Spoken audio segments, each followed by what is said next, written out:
Class 7 থেকে 12 পর্যন্ত ছাত্রছাত্রীদের জন্য এডু ভবন online education app Google play store থেকে ফ্রিতে ডাউনলোড করো, লিংক ডেসক্রিপশনে। আহমেদাবাদের বিমানবন্দরের কাছে এয়ার ইন্ডিয়ার যে বিমানটি ভেঙে পড়েছে তাতে কি গুজরাটের প্রাক্তন মুখ্যমন্ত্রী বিজয় রূপানি ছিলেন?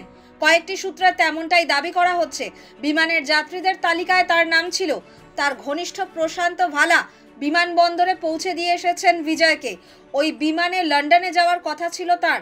যাত্রীদের বিমান পর্যন্ত পৌঁছে দেওয়ার বাসেও উঠেছিলেন বিজয়। তবে তিনি বিমানে উঠেছিলেন কিনা তা এখনও নিশ্চিত নয়, তার খোঁজ চলছে।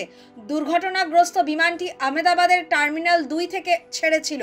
9 ঘন্টা 45 মিনিটের উড়ান শেষে তার নামার কথা ছিল গ্যাটউইকে। লন্ডন থেকে 2 ঘন্টার সড়ক দূরত্বে এই বিমানবন্দর। এয়ার ইন্ডিয়ার তরফে জানানো হয়েছে AI-171 বিমানটি বৃহস্পতিবার দুপুরে আহমেদাবাদ থেকে লন্ডন গ্যাটউইকের উদ্দেশ্যে রওনা দিয়েছিল। বিমানটি দুর্ঘটনার কবলে পড়েছে। প্রত্যক্ষদর্শীদের দাবি, আহমেদাবাদের বিমানবন্দর থেকে ওড়ার কিছুক্ষণের মধ্যেই বিমানটি ভেঙে পড়ে। বিমানবন্দরের কাছে লোকালয়ে পড়ার পর বিমানে আগুন ধরে যায়। বিস্তীর্ণ অংশ ঢেকে যায় কালো ধোঁয়ায়। মনে করা হচ্ছে বিমানটিতে 200-র বেশি যাত্রী ছিলেন। এখনও যাত্রী সংখ্যা নিশ্চিত করা যায়নি।